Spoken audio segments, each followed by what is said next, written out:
శ్రీ గురుభ్యో నమః, శ్రీ మాత్రే నమః. Welcome to VMK astro numerology channel. పుట్టుక నుండి మరణం వరకు మిథున రాశి వారికి సంబంధించిన వాస్తవాలు, జీవిత రహస్యాలు ఏమిటి, ఏ విధంగా అంచెలంచెలుగా వీళ్ళు ఎదగబోతున్నారు లైఫ్లో అనేది కూడా సవివరంగా చూద్దామండి. చివరిదాకా చూడగలరు. నచ్చితే లైక్ చేయండి, 10 మంది బంధుమిత్రులకు షేర్ చేయగలరు. మిథున రాశి సహజ బచక్రంలో 3వ రాశి అండి. ఇది ఒక వాయుతత్వ రాశి, ఎయిరీ నేచర్ కలిగి ఉన్నటువంటి రాశి, ద్విస్వభావ రాశి. అదేవిధంగా బుధుడు రాశాధిపతి, ఒక ప్రిన్స్, ఒక రాకుమారుడు, యంగ్ అండ్ ఎనర్జెటిక్ అని చెప్పాలండి. కాబట్టి ఏంటంటే ఈ యొక్క మిథున రాశి వారు వారి వయసు కంటే కూడా కాస్త తక్కువ వయసులో వారిలాగా కనబడుతూ ఉంటారు. సహజంగా 3వ స్థానం, 3వ రాశి కదా, మేషం, వృషభం తర్వాత వచ్చేది మిథునం కదా. 3 అంటే ఏంటి?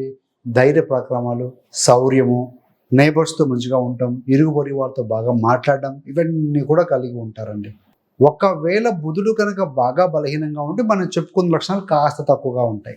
మిథున రాశి పిల్లలు చిన్న వయసులో బాగా ఆడుకోవటం, నేబర్స్ తోటి పక్కింటి వాళ్ళకి వెళ్ళటం, రావటం, వాళ్ళు వీళ్ళని పొగడటము, బాగా వీళ్ళని స్వీకరింపబడ్డం అనేవన్నీ కూడా జరుగుతూ ఉంటాయండి. సో చలాకితనం బుధుడు అంటే పాదరసం లాంటి వారు కాబట్టి.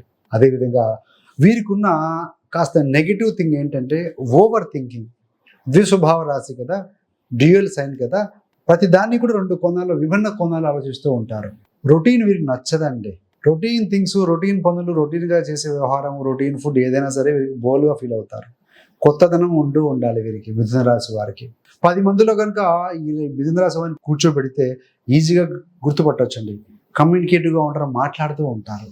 వీరికి మిథునానికి 2వ స్థానము అధిపతి చంద్రుడు, కర్కాటకం కాబట్టి వేగంగా మాట్లాడగలుగుతారు. కొంతమంది పెద్దవారికి వీరు ఏం మాట్లాడుతున్నారో అర్థం కాదండి. అంటే వేగంగా మాటలు ఉంటాయని కాదు, యాక్టివ్గా ఉంటారు, ఎనర్జెటిక్గా ఉంటారు, వేగవంతంగా మాట్లాడగలిగిన కెపాసిటీ కలిగి ఉంటారండి. వీరిని జడ్జి చేయడం కాస్త డిఫికల్ట్.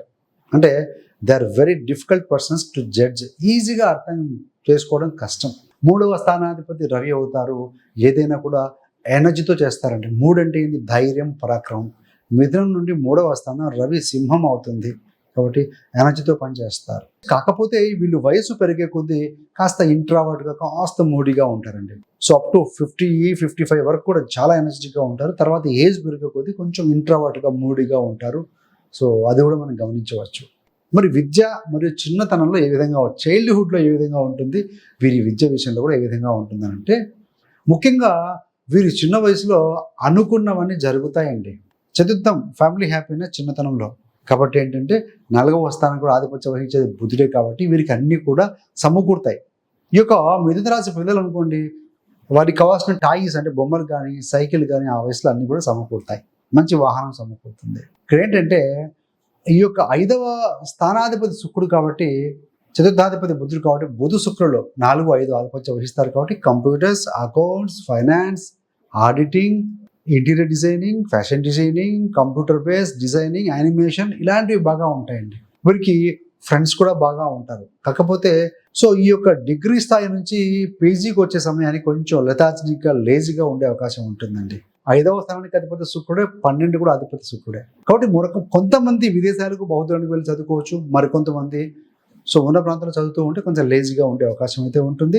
సో వాళ్ళు ఏంటంటే డైవర్ట్, ఎంటర్టైన్మెంట్ కావచ్చు, కంప్యూటరు ఇట్లాంటి వాటి మీద కొంచెం డైవర్ట్ అయ్యే అవకాశం ఉంటుంది. వీరి యొక్క సంతానము మంచి తెలివితేటలు గలవారు, చూడచక్కగా ఉంటారు. ఒక్కరైనా కనీసము అమ్మాయిని కలిగి ఉండే అవకాశం ఉంటుందండి. ఈ యొక్క మిథున రాశి వారు ఎవరైనా ఇష్టపడితే వారు ఇష్టపడిన వారు అందంగా ఉంటారు. 5వ స్థానాధిపతి శుక్రుడు కూడా. మరి వైవాహిక జీవితం గురించి చెప్పాలి అన్నప్పుడు 7వ స్థానము అన్నప్పుడు గురుడు. వీరి యొక్క జీవిత భాగస్వామి బాగా చదువుకున్న వ్యక్తి కావచ్చు, విషయ పరిజ్ఞానం, జ్ఞానంతో కూడుకున్న వ్యక్తి కూడా ఉండే అవకాశం ఉంటుంది. మిథున రాశి మరియు మిథున లగ్నం వారి విషయానికి వచ్చే వరకు వీరు చలాకీగా, కమ్యూనికేటివ్గా ఉంటారు. వెరాజ్ 7వ స్థానానికి అధిపతి గురుడు కాబట్టి వీరికంటే వీరి జీవిత భాగస్వామి కాస్త మెచ్యూర్గా, తక్కువగా మాట్లాడుతూ ఉంటారండి. 6వ స్థానం చూస్తే శత్రు రుణ రోగ బాధ కదా, 6వ స్థానాధిపతి కుజుడయ్యారు. సో వీరికి ఏంటంటే వీరికి పనిచేసే ప్రాంతంలో, వర్క్ ప్లేస్లో కానీ కొంతమంది శత్రువులు ఉంటారు. ఎలాంటి శత్రువులు అంటే, వీరి రాశాధిపతి బుధుడైతే వీరి 6వ స్థానానికి ఆధిపత్యం వహించేది కుజుడు. వారి యొక్క శత్రువులు అగ్రెసివ్గా ఉండేవాళ్ళు, కోపతాపాలు, చికాకు తొందరగా ప్రదర్శించే వాళ్ళుగా ఉంటారు. మరికొంతమంది వర్క్ ప్లేస్లో చీప్ పాలిటిక్స్ చేసేవారు కూడా వీరికి శత్రువులుగా ఉంటారు. కాబట్టి అలాంటి వారి చీప్ పాలిటిక్స్కి వీరు దూరంగా ఉండటం ఎంతైనా మంచిదని చెప్పాలండి. మరి 8, 9వ స్థానాధిపతి శని అవుతాడండి. 9 అంటే హైయర్ ఎడ్యుకేషన్, స్పిరిచువాలిటీ, ఆధ్యాత్మికత తండ్రి కూడా ఇండికేట్ చేస్తుంది. అష్టమాన్ని కూడా శని ఆధిపత్యం వహిస్తారు.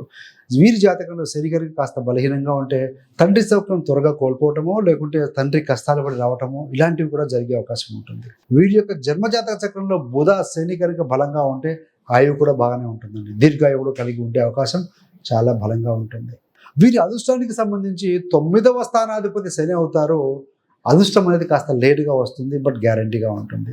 34 ఇయర్స్ 34 సంవత్సరాల వయసు తర్వాత వీరికి అదృష్టం కలిసి వస్తుందని చెప్పాలంటే. ఇక్కడ వీరి 10వ స్థానాధిపతి గురువు అవుతారు. 10 అంటే కర్మ, రాజ్యస్థానం, వృత్తి స్థానం.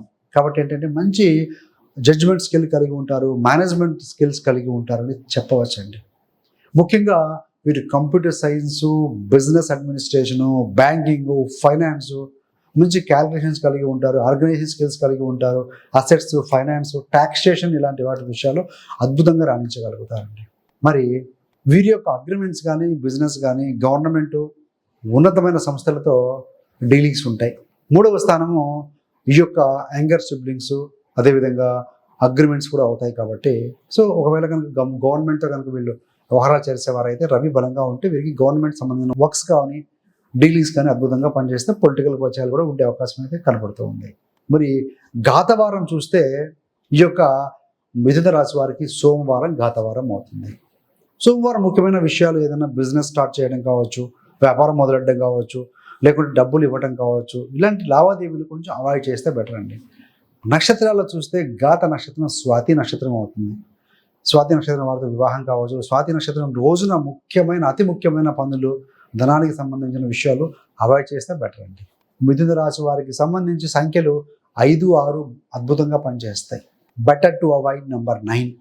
9వ సంఖ్యను అవాయిడ్ చేస్తే ముఖ్యమైన ఈవెంట్స్, బ్యాంక్ నెంబర్ కావచ్చు, లేకుంటే mobile number, vehicle, car, scooter, bike ఏదైనా సరే ఇలాంటి వాటి విషయాలు, ప్లాట్ ఇలాంటివి కొన్నప్పుడు కొంతమంది న్యూమరాలజీ బిలీవ్ చేసే వాళ్ళకి ఇలాంటి నెంబర్ 9 పనికిరాదు. 5, 6 అద్భుతంగా పనిచేస్తాయి. రంగులలో green colour, white colour, cream colour, pink ఇవన్నీ అద్భుతంగా పనిచేస్తాయి, ఎక్సెప్ట్ ఒక థిక్ రెడ్. 9వ స్థానానికి అద్భుతం శని, 8 కూడా శని. కాబట్టి శని కనుక జాతకంలో కనుక బలహీనంగా ఉంటే better to avoid number 8 also. Remedies పరంగా చూస్తే మిథునానికి కోణాధిపతి శుక్రుడు అవుతారు, నవమాధిపతి శని అవుతారు. బుధ, శుక్ర, శని కాంబినేషన్ విష్ణుమూర్తి, లక్ష్మీదేవి ఆరాధన మంచి ఫలితం ఇస్తుందండి. వీరు ఏదైనా దానం చేయాలంటే మంగళవారం రోజున హెల్త్ పరంగా కావచ్చు, శత్రువుల మీద ఓవర్కమ్ చేయాలన్నా, ఏదైనా కాంపిటేటివ్ ఎగ్జామ్స్లో విజయం సాధించాలన్నా, అంటే రెడ్ కలర్డ్ ఫ్రూట్స్ ఏవైతే ఉంటాయో దానిమ్మ, యాపిల్ ఇలాంటివి దానం చేయటం కావచ్చు, గుళ్ళో ఆరతి కర్పూరం ఇవ్వటం కావచ్చు. నీడీ పీపుల్, బాగా ఇబ్బందుల్లో ఉన్నవారికి, అనారోగ్యంలో ఉండి క్రిటికల్ సిచ్యువేషన్లో ఉన్నవారికి బ్లడ్ డొనేషన్ కూడా వీరికి మంచి రెమెడీగా భావించవచ్చు. వీరు వృత్తి వ్యాపారాల్లో బాగా రాణించాలంటే దక్షిణామూర్తి శివారాధన మంచి అద్భుతమైన ఫలితాన్ని ఇస్తుందని చెప్పవచ్చు. మిథున రాశికి అధిపతి బుధుడు రాకుమాడు, ఈవెన్ ఫీల్డ్ కూడా, గ్రౌండ్ ఇదంతా కూడా బుధుడే ఇండికేట్ చేస్తూ ఉంటారండి. 6వ స్థానం అంటే ఫైటింగ్ నేచర్, స్పిరిట్, స్పోర్ట్స్లో కూడా రాణించగలిగే కెపాసిటీ ఉంటుంది. వీరేంటంటే ముఖ్యంగా స్పోర్ట్స్లో కూడాను, ఫిజికల్ యాక్టివిటీలో బాగా రాణించగలుగుతారు. అదేవిధంగా ఈ యొక్క మిథున రాశి వారు కనుక అప్పులు, రుణాలు ఇస్తే కనుక త్వరగా రావటం కష్టం. 6 కుజుడే అవుతాడు, 11 కుజుడే అవుతాడు. మీ జాతకంలో కనుక కుజుడు బలంగానే ఉంటే ఫైనాన్స్ బిజినెస్ కావచ్చు, సిట్స్ బిజినెస్ కావచ్చు, అప్పులు ఇచ్చి పుచ్చుకోవటం ఇలాంటివి వ్యవహరిస్తాయండి. మీకు కనుక జాతకంలో కుజుడు బలహీనంగా ఉంటే ఈ యొక్క రుణాలు ఇచ్చే బిజినెస్ కానీ, ఫైనాన్స్ బిజినెస్ కానీ కొంత చికాకులు కలిగించే అవకాశం కలిగి ఉంటుంది. So thanks for watching. ఇలాంటి మరిన్ని మంచి మంచి వీడియోల కోసం విఎంకే ఆస్ట్రో న్యూమరాలజీ అన్న సబ్స్క్రైబ్ చేసుకోగలరు. పక్కన ఉన్న బెల్ సింబల్ మీద క్లిక్ చేస్తే మీరు చేసే ప్రతి వీడియో నోటిఫికేషన్ ద్వారా మీ దాకా ఉంటుంది. సర్వే జనా సుఖినో భవంతు. స్వస్తి.